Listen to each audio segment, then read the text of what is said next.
Olá, meu amigo, minha amiga, meu irmão, minha irmã. Espero que você esteja muito bem.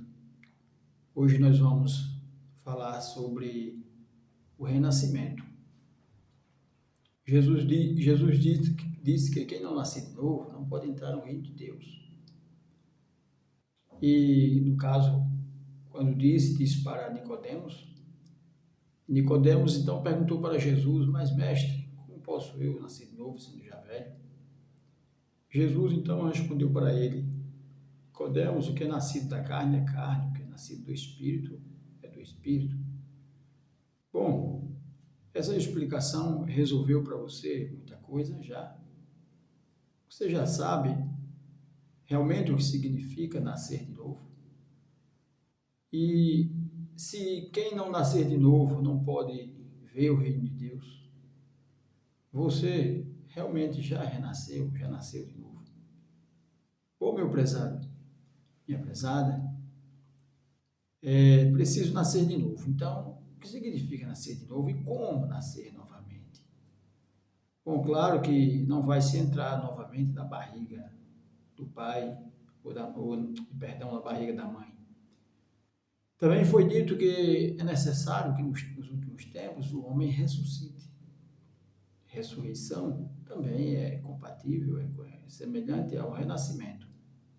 Então, dois princípios, duas providências o homem tem que experimentar nos últimos tempos: o renascimento e também a ressurreição e o renascimento.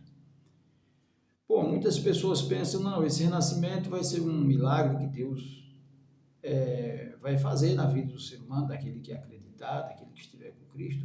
Deus fará um milagre, ele então fará um renascimento automático, sob a graça e a bênção de Deus, ou de Cristo, né?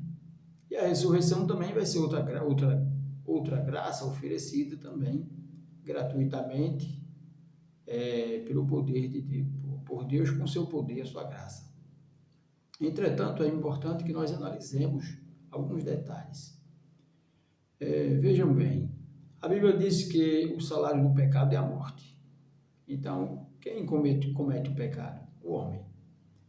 Quem tem a iniciativa de cometer o pecado? É o homem. A Bíblia diz que todos morreram em Adão. Morreram em Adão porque todos pecaram, juntamente com Adão. E todos, então, estão mortos, segundo o Apocalipse, né? O próprio Jesus tem nome de quem vive, tens nome de quem vive, mas estáis mortos. Bom, então, se todos estão mortos e todos terão que renascer e todos terão que ressuscitar, esta ressurreição e este renascimento não é uma obra do poder de Deus apenas, porque segundo Jesus diz que aquele que não nascer de novo, então ele terá que tomar uma providência de nascer e terá que submeter a algum princípio, alguma coisa ele tem que fazer para experimentar, para usufruir deste renascimento. É importante que nós entendamos o que é morte do ponto de vista bíblico e do ponto de vista espiritual. O que foi a morte? A morte foi a destruição das funções espirituais. A morte foi, na verdade, a destruição também, principalmente, das virtudes, das qualidades, dos dons divinos, os dons que Deus tinha conferido aos seres humanos. Esses dons foram perdidos, foram destruídos. Quando o homem deveria transformar-se na imagem e semelhança de Deus, ele converteu-se na imagem e semelhança ou de um capeta ou na imagem e semelhança de um animal, né? Porque a maioria dos seres humanos se comportam, na verdade, como animais. E outros se comportam como um capeta, né? A verdade, então, é que o homem perdeu a funcionalidade, ele perdeu também suas qualidades, perdeu suas virtudes, ele teve a morte, na verdade, desses dons, teve a morte do seu próprio caráter. E o que é a ressurreição? A ressurreição é, na verdade, o renascimento. É a recuperação desses dons, dessas virtudes, deste caráter perdido. É o renascimento da imagem de Deus, da natureza divina dos seres humanos. Vejam bem, o que nós sabemos a respeito de Deus? Sabemos que Deus é um ser de amor. Então, se nós não amamos, nós estamos mortos. A própria Bíblia diz que quem não ama permanece na morte. E a iniciativa e a providência para voltar a amar é do homem.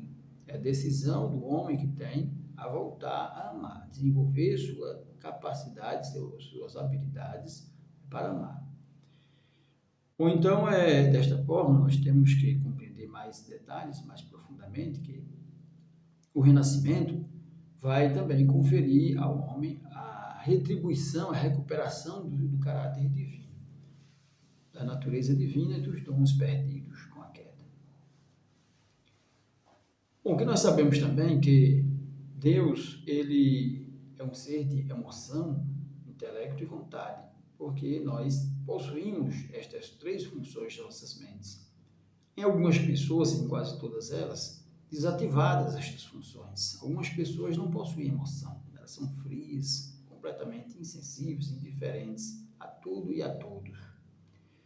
Outras pessoas não têm a inteligência, a criatividade, elas não são capazes de criar nada, apenas elas são capazes de usufruir, né, das benesses, dos benefícios que são oferecidos a elas, né? O que elas podem usurpar também, né? Por exemplo, hoje os ladrões são pessoas que não têm capacidade de produzir, então eles usurpam as coisas alheias, não têm, na verdade, a criatividade. Também não possui, algumas pessoas não possuem a vontade, é uma função desativada de suas mentes, elas não têm disposição, elas não têm força para tomar iniciativa, para fazer as coisas, para construir, para produzir nada. Elas não têm força, não têm vontade de se desenvolver, de progredir, de crescer. Esta não é uma qualidade natural dos seres humanos, esta é uma consequência do pecado, uma consequência da queda. Perder a criatividade, que é uma natureza divina, faz parte do caráter divino. Perder a emoção, perdeu a vontade. E tudo isso precisa ser recuperado. E vejam bem, isto não é um trabalho a ser feito por Deus, é um trabalho a ser feito pelo próprio ser humano. Porque quem vai fazer renascer a sua vontade é você mesmo, através dos esforços. A Bíblia diz: buscai e acharei, pedi e dar-se-vos-á, batei e abrir-se-á.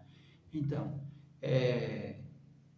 a emoção, os seres humanos têm que fazer. Nós temos que meditar, você tem que refletir, tem que trabalhar para ser capaz, para desenvolver o seu lado emocional, ser capaz de sentir, né, a dor de Deus, o sofrimento de Deus, a angústia de Deus. Você tem que ser capaz de sentir o sofrimento das pessoas, a angústia das pessoas, né, compartilhar um pouco do sofrimento alheio.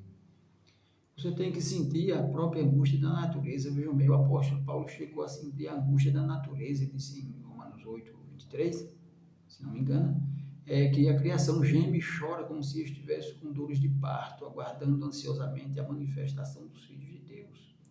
Então vejam bem, chegou mesmo a sentir a dor e a angústia da própria natureza, da própria criação. Isto é fruto de um desenvolvimento espiritual, de um renascimento, da ressurreição experimentada naquela época pelo apóstolo Paulo, mas acontece com cada pessoa que se esforça para recuperar este traço, né, da personalidade, do caráter divino. A vontade também é outra coisa, nós temos que nos punir se for necessário, para que nós possamos recuperar esta vontade, né? A vontade de agir, a vontade de fazer as coisas, a vontade de crescer, a vontade de se desenvolver, a vontade de fazer o bem, a vontade de transformar o mundo, transformar a realidade à nossa volta. É uma função que pode e deve ser desenvolvida pelo próprio ser humano. Não precisa esperar o milagre acontecer da parte de Deus. É uma questão de esforço, de empenho, de dedicação, de zelo. E o intelecto é a mesma coisa. O intelecto também pode ser desenvolvido através do estudo, através do esforço, através do empenho também. Você pode se tornar uma pessoa mais culta, mais inteligente, mais criativa, né? E ser capaz de, com o passar do tempo, ir refletindo cada vez mais o caráter divino. Porque esta é a função da providência de salvação, é o trabalho da providência de restauração. Tem como objetivo gerar esse fruto, a salvação, o renascimento, a ressurreição dos seres humanos. Uma vez que nós estamos envolvidos com a providência de salvação, a providência de restauração, através do Cristo, através do Messias, né? Então, nós, naturalmente, precisamos ser instruídos adequadamente, de forma que estes frutos possam ir se desenvolvendo, e estes frutos possam ser colhidos na vida de cada ser humano.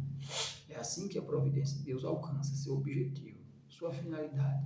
Que Deus abençoe, que você possa meditar, possa refletir sobre este assunto tão importante e que define o sucesso, o êxito da providência, do trabalho de Deus para a salvação, a restauração, a recriação e a conclusão da obra, a sua obra de criação. Deus abençoe a vocês e a mim também.